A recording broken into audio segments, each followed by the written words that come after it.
Sepanjang hidupnya, Nenek Sari tak pernah jauh dari alam. Sejak kecil, ia tumbuh di pinggir hutan hujan tropis yang dipenuhi suara nyanyian burung dan gemerisik dedaunan.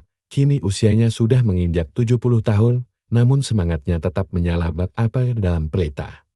Dia tinggal seorang diri di sebuah rumah panggung kayu, beralaskan papan yang mulai lapuk. Di luar, tanaman liar menutupi sebagian halaman, namun ia tak pernah memandangnya sebagai kekacauan, melainkan keberkahan. Baginya, segala bentuk kehidupan di alam adalah karunia yang patut dihargai. Setiap pagi, Nenek Sari duduk di bangku kayu sambil menyesap teh hangat. Dari sana, ia bisa melihat sinar matahari menembus celah pepohonan di tepian hutan, burung-burung kecil berterbangan, sesekali hinggap di pagar bambu atau di dahan cempedak di depan rumahnya. Meski tinggal sendiri, ia tak pernah merasa sepi. Ia selalu mengatakan, alam adalah sahabat yang paling setia. Kepercayaan inilah yang membuatnya terbuka pada segala hal yang datang dari rimba. Ia meyakini setiap makhluk besar atau kecil punya peran dan makna tersendiri di muka bumi. Suatu hari, ketika mencari kayu bakar di pinggiran hutan, ia dikejutkan oleh suara rintihan pelan. Langkah kakinya berhenti di bawah semak-semak. Tampak sepasang mata oranye kecoklatan menatapnya ketakutan. Itulah kali pertama ia melihat seekor anak harimau yang terluka di kakinya. Nalurinya sebagai manusia yang berbelas kasih membuat ia segera berlutut, lantas mengulurkan kantung air minum yang selalu dibawanya. Anak harimau itu tampak sangat lemah, bulu di sekitar lukanya tercemar lumpur. Sesaat, Nenek Sari sempat gentar tahu betul bahwa harimau adalah hewan buas, namun ia juga sadar bahwa makhluk ini sedang berada di ambang kematian jika tak segera ditolong. Dengan penuh hati-hati, ia memutuskan untuk membawa anak harimau itu pulang. Awalnya, ia agak khawatir sang induk harimau akan datang mencari, tapi daerah sekitar tampak sepi, mungkin sang induk tak lagi ada. Sepanjang perjalanan, anak harimau itu tak henti merintih. Meski tidak menunjukkan perlawanan, tubuhnya gemetar dan lemas, seakan sadar hanya pada belas kasihan sang neneklah ia bergantung. Begitu tiba di rumah, Nenek Sari segera membersihkan lukanya dengan rebusan daun antiseptik, lalu membalutnya dengan kain katun seadanya. Ia menyiapkan tempat kecil di sudut teras, memberi alas kain bekas, dan menaruh wadah berisi sedikit air minum. Malam pun tiba, menambah kesunyian di antara mereka. Tak ada cahaya lain, selain lampu minyak yang redup, dan di tempat itu, kedua makhluk dari dunia berbeda saling menatap penuh harap seolah-olah semesta tengah menulis kisah baru bagi mereka berdua. Di desa, belum ada yang tahu bahwa Nenek Sari membawa pulang seekor anak harimau. Ia sendiri tak tahu apa yang akan dilakukan esok, tapi ia hanya yakin, sejauh ini menolong adalah pilihan yang paling benar. Di mata orang lain, mungkin tindakan ini gila. Namun, bagi Nenek Sari, ada kalanya kita perlu mengikuti kata hati, terutama ketika dihadapkan pada makhluk yang sedang terluka dan sangat butuh pertolongan. Pada titik itulah, rasa kemanusiaan berbicara membungkam sejenak segala ketakutan, prasangka, dan kekhawatiran tentang masa depan. Keesokan paginya, Nenek Sari membangunkan anak harimau itu dengan lembut. Ia menyiapkan sedikit daging asin yang diambil dari persediaan di dapur. Pada awalnya, sang harimau masih tampak ragu untuk mendekat, tapi rasa lapar membuatnya tak punya pilihan lain. Perlahan, ia melahap potongan daging itu sambil sesekali memandang sang nenek. Meski belum sepenuhnya pulih, setidaknya kakinya sudah dibalut. Setelah makan, anak harimau itu tampak sedikit bertenaga, tapi masih jarang bergerak. Hanya matanya yang mengikuti kemanapun Nenek Sari pergi. Mungkin ia belum paham apa yang terjadi. Namun kehadiran sang nenek membawa kelegaan tersendiri. Siang itu, salah satu tetangga, Pak Leman, mampir ke rumah Nenek Sari untuk menawarkan bantuan menebang pohon mati di pekarangan. Saat tiba di teras, ia terkejut melihat sosok belang oranye hitam yang sedang meringkuk di sudut kontan. Ia melangkah mundur dengan keringat dingin. Nenek Sari segera menenangkan dan menjelaskan situasinya. Meski Pak Leman paham sifat baik sang nenek, ia tetap merasa was-was. Kabar ini, tentu saja, cepat menyebar ke telinga warga lain. Sebagian besar menunjukkan reaksi kaget, sekaligus cemas. Mereka bertanya-tanya, bagaimana jika harimau ini tumbuh besar? Bukankah itu membahayakan? Topik tentang keberadaan anak harimau di rumah Nenek Sari menjadi bahan perbincangan hangat. Beberapa warga berkeras bahwa harimau tetaplah binatang buas yang bisa mengancam keselamatan penduduk. Sebagian lain, yang mengenal pribadi Nenek Sari, menaruh kepercayaan lebih. Mereka tahu nenek itu bukan orang sembarangan, ia memahami hutan dan alam lebih baik daripada siapapun di desa. Namun, rasa takut warga sulit dihilangkan begitu saja. Terlebih saat memikirkan kemungkinan harimau itu tumbuh menjadi dewasa. Kekhawatiran ini bukan tanpa alasan. Beberapa tahun silam, pernah ada cerita tentang ternak yang lenyap di tengah malam, konon dimangsa harimau. Di sisi lain, Nenek Sari merasakan kesedihan saat melihat banyak orang menganggap rimba, demikian ia menamai anak harimau itu sebagai ancaman. Ia berusaha menjelaskan kepada mereka bahwa saat ini rimba masih sangat lemah dan terluka. Jika dibiarkan di hutan, ia mungkin takkan bertahan lama. Sang nenek juga berjanji akan bertanggung jawab untuk memantau perkembangannya. Meski tak semua orang setuju, setidaknya sebagian mulai menahan diri untuk tidak memaksa rimba pergi. Kita lihat dulu bagaimana nanti, ujar Pak Leman yang tampaknya mulai melunak. Keadaan mulai mereda, dan hari-hari berlalu. Perlahan, Rimba mendapat tenaga baru, berkat perawatan si nenek, luka di kakinya berangsur sembuh. Kadang, ia berusaha berdiri dan mengeong pelan, seolah ingin menggerak-gerakkan kakinya yang kaku. Nenek Sari sering mengajaknya berbicara. Meski jelas harimau itu tak paham bahasa manusia, menariknya, Rimba tampak menikmati perhatian itu, bahkan sesekali membalas dengan gerakan yang seolah memohon elusan. Dalam berbagai kesempatan, Nenek Sari membuktikan bahwa rimba bukan ancaman bila diperlakukan dengan kasih sayang, namun bayang-bayang masa depan tetaplah misteri. Seiring waktu, rimba akan tumbuh besar dan naluri liarnya mungkin akan muncul. Bagi Nenek Sari, hal terpenting adalah menjalani tanggung jawab ini hari demi hari, memberikan yang terbaik untuk rimba dan menyerahkan sisanya pada kehendak alam.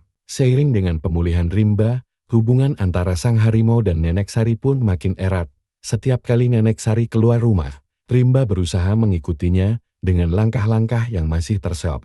Ada kalanya mereka berjalan sampai ke tepian hutan, di mana nenek mencari ranting kering atau dedaunan tertentu untuk keperluan ramuan. Anehnya, meski lemah, rimba tetap menunjukkan naluri melindungi. Pernah suatu kali, ketika Nenek Sari hampir terpeleset di tanah licin, rimba mengompelan sambil mengangkat badan seakan memperingatkan bahaya. Bagi orang luar, ini mungkin hal sepele, tapi bagi Nenek Sari, itu menandakan tumbuhnya ikatan emosional.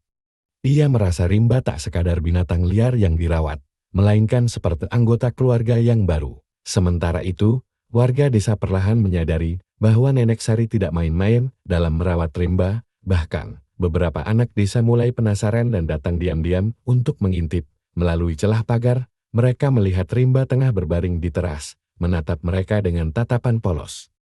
Beberapa anak memberanikan diri untuk mendekat, meski tetap di bawah. Rupanya, kehadiran rimba menjadi semacam daya tarik tersendiri. Ia tak lagi semata-mata dianggap bahaya, melainkan juga suatu keajaiban, momen langka di mana manusia bisa berbagi kehidupan dengan seekor harimau di tepi hutan.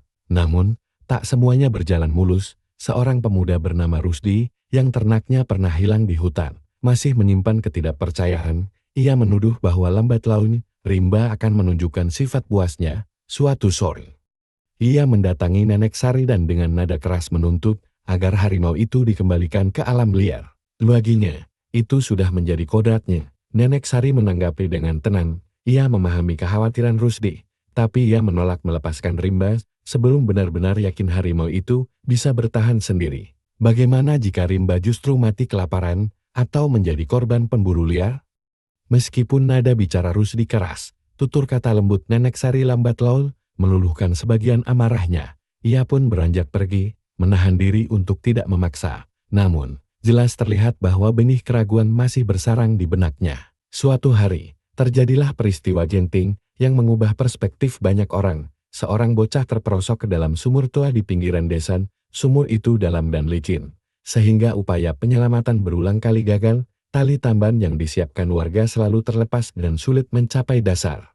Ketika situasi makin genting, Rimba tiba-tiba datang bersama Nenek Sari. Menyadari kekuatan rimba, warga mencoba ide berisiko, menurunkan harimau itu ke dalam sumur dengan ikatan tali di tubuhnya. Meski sempat gemetar, rimba berhasil mencapai dasar dan menggigit kerah baju si bocah dengan hati-hati. Dalam hitungan menit, warga desa sukses menarik keduanya ke atas. Sorak sore menggema, disusul pelukan haru, bocah itu selamat berkat bantuan si harimau. Kejadian heroik ini segera menyebar di kalangan warga. Mereka yang tadinya meragukan Nenek Sari dan Rimba mulai menyadari bahwa kasih sayang, bila dipupuk dengan kesungguhan, bisa menembus batas antara manusia dan alam liar. Rimba di mata mereka tak lagi sekadar ancaman, melainkan penyelamat perlahan.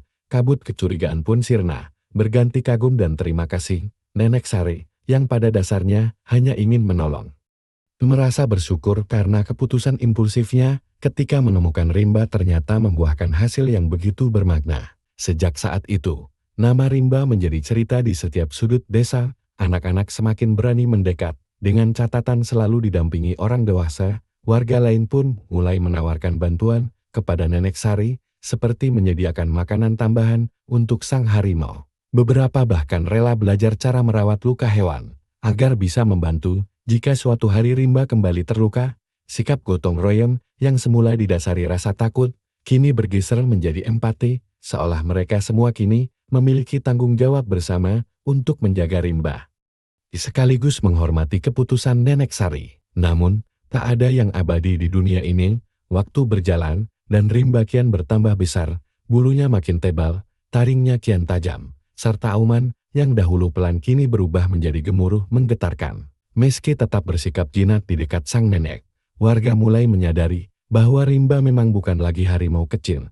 Naluri liarnya kadang terlihat, terutama saat malam tiba atau ketika berhadapan dengan binatang lain di sekitar halaman. Walau begitu, tak ada satupun insiden yang menunjukkan agresi berbahaya terhadap manusia, setidaknya belum pernah terjadi. Sementara itu, kesehatan Nenek Sari perlahan menurun, umurnya yang tak lagi muda membuatnya mudah lelah. Seringkali, ia batuk-batuk di tengah malam, atau demam berhari-hari. Dalam kondisi seperti itu, Rimba menjadi penunggu setia di sisi ranjang. Ia duduk atau berbaring, memerhatikan nenek dengan tatapan tajam, namun lembut. Barangkali, di balik matanya yang kukul, ia juga menyimpan kegelisahan tak terucap. Sang penyelamatnya dulu, yang kini makin renta, butuh balasan kasih sayang. Warga desa pun turun tangan membantu, mengantarkan ramuan tradisional, menanam obat di kebun, hingga menyiapkan makanan untuk sang nenek. Lambat laun, rasa kebersamaan ini menular ke seluruh desa. Bahkan, Rusdi yang dulu paling keras menolak Rimba kini turut menjenguk, membawakan pisang rebus dan telur ayam kampung. Suatu malam, terdengar suara gadut dari kebun di belakang rumah Nenek Sari. Kawanan babi hutan menerobos pagar dan merusak tanaman singkong. Begitu menyadari serangan ini, Rimba melompat dan mengaum lantang, membuat sebagian babi hutan lari terbirit-birit. Namun, seekor babi besar malah melawan dan melukai bahu Rimba. Warga desa segera tiba, menyalakan obor, dan menolong mengusir kawanan itu. Nenek Sari keluar tertatih menyaksikan Rimba terluka. Ia menangis, merasa bersalah, karena harimau itu terluka saat berusaha melindungi kebunnya. Dengan gerakan pelan, ia mengelus kepala Rimba yang berlumuran darah di bahunya. Namun, Rimba hanya memejamkan mata, tampak tenang karena kehadiran sang nenek. Setelah kejadian tersebut, Rimba dirawat intensif dengan ramuan tradisional. Selama proses penyembuhan, warga semakin menyadari satu hal, betapa eratnya persahabatan yang telah terjalin antara manusia dan harimau itu. Dalam setiap helaan nafas Nenek Sari, dalam setiap langkah Rimba yang menjaganya, ada pelajaran berharga tentang cinta dan keberanian. Begitu sang nenek mengembuskan nafas terakhirnya di hari yang tak terduga, Rimba meraung pilu, seolah mengucapkan selamat jalan. Desa pun mengenang Nenek Sari sebagai sosok yang berani menantang ketakutan, dan Rimba tetap menjadi simbol hubungan harmonis antara manusia dan alam. Di atas tanah tempat mereka pernah berbagi kasih, tercipta sebuah cerita abadi, ketika belas kasih dan pengorbanan mampu menjinakkan buasnya Rimba. Dan ketika ketulusan hati menjadi jembatan yang menghapus batas antara dua makhluk yang awalnya begitu berbeda.